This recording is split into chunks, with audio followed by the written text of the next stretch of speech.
चूहे से व्यापार। एक व्यक्ति जिसका नाम शंभू था, बहुत बड़ा व्यापारी बनना चाहता था, पर उसके पास पैसे नहीं थे। वो अक्सर व्यापारियों को देखता और उन जैसा बनने की कल्पना करता। एक दिन उसने दो व्यापारियों की बात सुनी। एक व्यापारी दूसरे व्यापारी से कह रहा था, व्यापार करने के लिए पैसे नहीं बल्कि लगन और चतुराई की जरूरत होती है। कोई चाहे तो वह जो कूड़े पर मरा चूहा पड़ा है, उससे भी व्यापार शुरू कर सकता है। शंभू ने कूड़े पर पड़े चूहे को देखा और सोचा, लगन और चतुराई तो है मुझ में है, क्यों न मैं इस मरे चूहे से ही व्यापार शुरू करूं। ये सोच उसने मरा हुआ चूहा उठा। तभी एक सेठ जी अपनी बिल्ली को गोद में लिए उधर से गुजर रहे थे। शंभू के दिमाग में एक तरकीब आई। वह चूहा उठाए उस सेठ के आगे आगे चलने लगा। सेठ जी की बिल्ली चूहे को देखकर उतावली हो गई, वह म्याऊं म्याऊं करके कुलबुलाने लगी। सेठ जी ने शंभू से कहा, क्यों भाई, ये चूहा बेचोगे? शंभू ने कुछ देर सोचने का नाटक किया। अंत में वह तैयार हो गया। सेठ ने उसे एक सिक्का दिया। शंभू सिक्का लेकर आगे चला। इस एक सिक्के से क्या किया जाए? तभी उसे आगे एक प्याऊ नजर आए। लोग पानी पीकर प्याऊ वाले को धन्यवाद देते जा रहे थे, कुछ उसे पैसे भी दे रहे थे। ये देखकर शंभू ने सोचा कि क्यों न यही काम किया जाए। शंभू ने एक घड़ा खरीदा और उसमें पानी भरकर खेतों के निकट बैठ गया। थके प्यासे किसानों ने उसका ठंडा पानी पिया। किसानों के पास देने को पैसे तो नहीं थे, पर उन्होंने शंभू को कुछ फूल दे दिए। उसका दिमाग अब और तेज चल रहा था। शंभू मटके में फूल भरकर मंदिर की ओर चला। वह मंदिर के बाहर फूल लेकर बैठ गया। मंदिर में चढ़ाने के लिए लोग पैसे देकर उससे फूल लेने लगे। शंभू की अच्छी कमाई हो गई।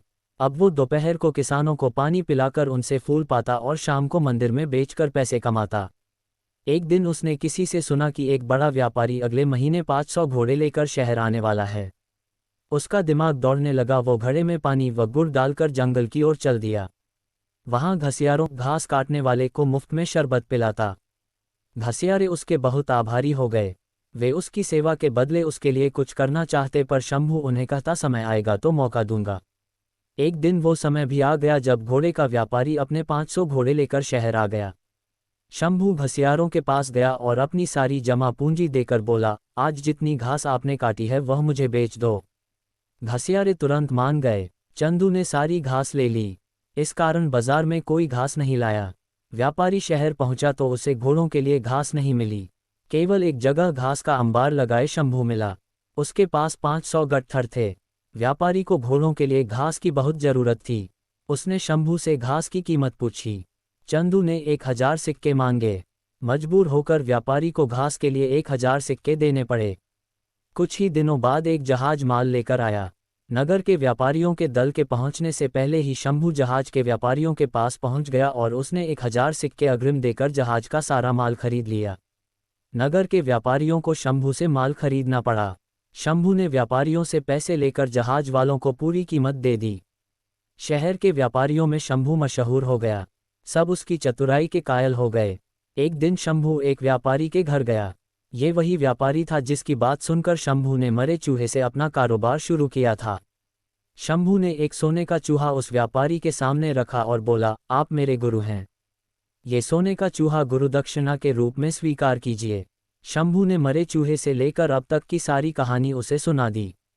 व्यापारी चकित रह गया और बोला, शंभू, तुम्हारे जैसे योग्य युवक को मैं खोना नहीं चाहता। मेरी विवाह योग्य सुंदर व सुशील बेटी है। तुमसे योग्य न मुझे उसके लिए नहीं मिल सकता। मुझे गुरु दक्षिणा के रूप में यही संबंध चाहिए। शंभू ने रिश्ता सहर्ष स्वीकार कर लिया। कहानी की शिक्षा। मेहनत, लगन और चतुराई से किसी भी कार्य में सफलता प्राप्त की जा सकती है। हमेशा प्रयास करते रहें, सफल होते रहें और आगे बढ़ते रहें।